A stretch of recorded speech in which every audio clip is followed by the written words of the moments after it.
ئەو گۆرانی تۆ سەیریەکەی کە لە ڕێنمایەکانی دەجالە بەسێریکی بۆ سەیریەکەی بۆی بیڵێیتەوە ئالوودەی بی و کەلیماتەکانی لە ژیان تا تەطبیق بکەیت و حاضری بۆ شنکەوتنی دەجال ئەو هەڵقەیە 1700 حەڵقە یعنی قەت بیرتان لەوە نەکردوێتەوە 1700 حەڵقەی تورکی بێنە پێش شاوی خۆت بیکڕی لەو شەریکەی بەرهەمی هێناوە بە چەندەی کڕی با بەس مەسرفی ئەو هەڵقەیەتان تێ بکەن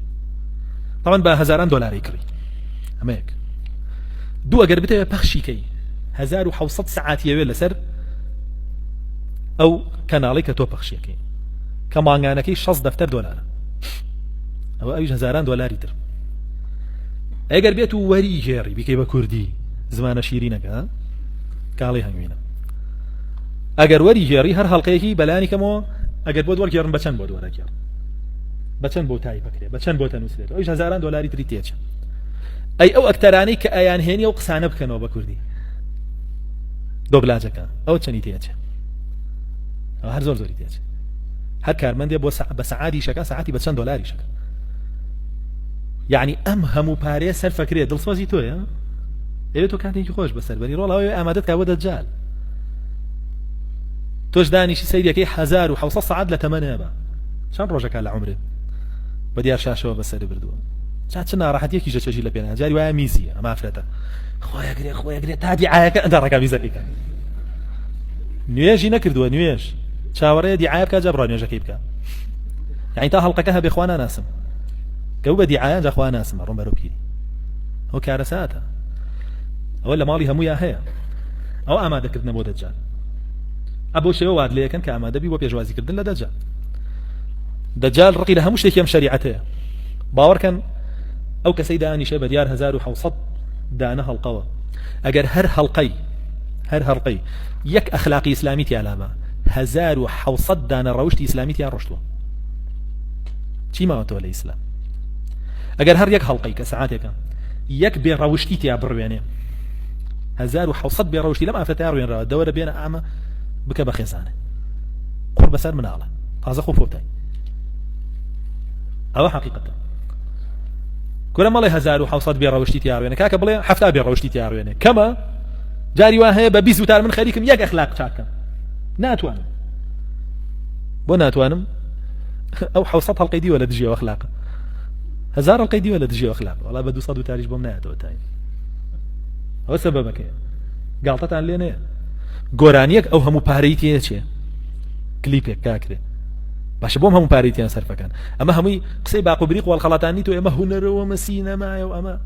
ئەم شتانێ ئەمی درۆێ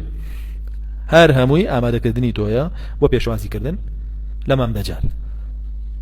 سبێنێ دەستگیری بە کلکی کەرەکەیەوە تا جەهەنەم لا سبحان الله پێغەمبەر صلی الله علیه و سلم فەرمێ زۆر بەی شوێن کەوتووەکانی دەجالیش کێن ژنانن لەگەڵ یەهودیەکان ئیشەکەن ژنانیش بە قسەیانەکەن جاگە دیقەتیش بن زۆربەی متابعی هەڵقە و مسەلسەل و گۆرانیەکان کێن ژنانن خۆ پیاوی داما مەجالی نییە لە بازاڕە ئیشەکە شەوێتەوەی لاکە خەوێ بەڵام ئەم ژنە جاری وا هەیە سەعات دەی شەو سەیریەکە هەندێشتی بۆ لەبەر ناکرێ دوای کاتەوە بۆی دانیشێڵێ با بەتەواوی دەرخیکە باشە جاوا چێتە ناوی کە ئەکتەرەکە شتێکی لێ ئەمرەیە تۆپێ لە فلیمەکە ئەم بۆیە گریا خەفەتی بۆ خواڵی باوکی مردوو ئەڵێ برای مردوو ئەڵێ کوڕی مردوو ڕای زەلام هەبووە ئاوا فرمێس مەدی بە چاوی دایک ماوەتە خوارەوە ئەیوو من 3 ساڵ مامەوە لە شەشە فرمێسێکی بۆ نەڕشتم باشە ئەی لەبەرەوەی یەکەم مەحاولە کچەکە نەبوو بۆ کوڕە ئەو 1 ساعت گریاوە ئەی 3 ساڵ من لە شەشە مامەوە فرمێسێکی بۆ نەڕشتم زەلام هەبووی بەتاڵەکە مرد دایکم 3 ڕۆژ خەفەتی خوارد و نانی پێ نەخورایی وەڵاهی براکی خۆی مردەوە نەخەفەتی نەخوارد وەڵاهی بۆیان گەڕاومەتەوە ئەمەی چۆن لەناو براوی تەدمیر کراوی ئاگات لە خۆت نەماوە طبعا کە ژن سەیریە ماکە دانیشە بە دیاریەوە پاڵەوانی ماڵەوە کێیە کە ئەمی بۆ ڕەخسانوە شاپیاوەکەیەتیە شاپیاوەکەیەتی جاوان نزانێ هەر ژنەکە ئەچێتە جەهەنەم بەخوای ژەچێ پێغەمبەر صلی الله علیه و سلم فەرمێ عەسریش باسمان کرد لەسەر دەرگای بەهەشت نووسراوە لا يدخلها دەیوث بۆی نییە بچێتە بەهەشتەوە لێ پرسن دەیوث کێیە ئەفەرمێ الذي يرى القبح في أهله فيقره ئەم ڕیواتیان زۆر جوانە من زۆرم حەزان ڕیواتە یارەوە جەڕبووە ئەفەرمێ ئەو کەسەیە کە بێشەرعی ئەبینێ لەناو ماڵ و مناڵیا و بێدەنگە بێ لەسەری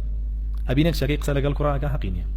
لەگەڵ یاڕواتە دەرەوە بۆ سەفر حەقی نییە تێکەڵاویە بێ حەقی نییە ژنەکەی بەڕوت و قوتی کچەکەی بەڕوت و قوتی حەقی نییە ئەمە دەیوثە ئەمە ناچێتە بەهەشت لەسەر دەرگای بەهەشت نووسراوە تۆ نەیتە ناوم بڕۆ بۆ کوێ ولا دەیوتەکانی تر لە جەهەنەمە. جا بۆی بەڕاستی سەیرتان لێ نێ دەجال ئەلەوێوە دێ و ئەم هەموو فیتنەیەش کە لە عێراقی بینی لە شەرقی ئەوسەطی بینی کە بەردەوام ڕاگەیان ئەوروپیەکان شەرقی ئەوسەط خۆرهڵاتی ناوەڕاست سەردەمیانە خۆیان نەزانن چی لێ وازان دەبێت چیتیا بکەن پێشوازی لە دەجال بکەن بۆ ئەو ڕێی بۆ چۆڵکەن لە ئەسفەهانەوە کە دێ هەتا وەکو ئەو خەولەی لە بینی عێراق و شامە لە بینی عێراق و شامە دەرەکەوێ لەوێ دەرەچێ لەکوێ دەرەکەوێ ئەعلانی دەوڵەتەکەیەکە لە بینی عێراق و شامە ئەلەوێ دەرەکە. جا بۆ ئەگەر دیقەت بن ئێران زۆر مەبەستێتیشی ئەو ڕێگان چۆڵکە خۆی ئەو هەموو ئاژاوی لە عێراق ناوێتیەوە لە سووریا ناوێتیەوە لە لوبنان ناوێتیەوە ئەمی بۆ چییە بۆ چۆڵکردنی ئەو ڕێگایە لەوە وەیشی خۆشی کردووە چۆڵی کردووە کە دێت لە ئەسفەهانەوە دەرەچێ 7,000 یەهودی ئەسفەهانی لەگەڵە و لە بینی عێراق و شامە ئەعلانی دەوڵەتەکەیەکە و خۆیان جوولەکەش ئاڵاکەیان ئەگەر دی بێتان ئەستێرەیەکە لەگەڵ دوو هێڵی شین ئەو دوو هێڵی شینە یعنی نیل و فرات یعنی ئەو بینە هەمووی ئێمە ئەو بینە چیتە عێراق و شامیتە یعنی هەمووی ئێمە جوولەکەوە ئاڵێ بۆ دەجالی ڕێگە لە بینی عێراق و شامە ئەعلانی دەوڵەتەکەیەکە کە ناوەڕاستی ئەو دوو خەتەیە نیل و فرات و بۆیە کوفری عالمیش بەو شێوە لە منطقەیە ئاڵاوە ئەبێ لێ بە ئاڵێ ئیشی خۆی بکەوە دەجال لەسەر هەیە بە پێی حەدیثەکەی تەمیمی داری کە لە صحیحی مسلمە هاتووە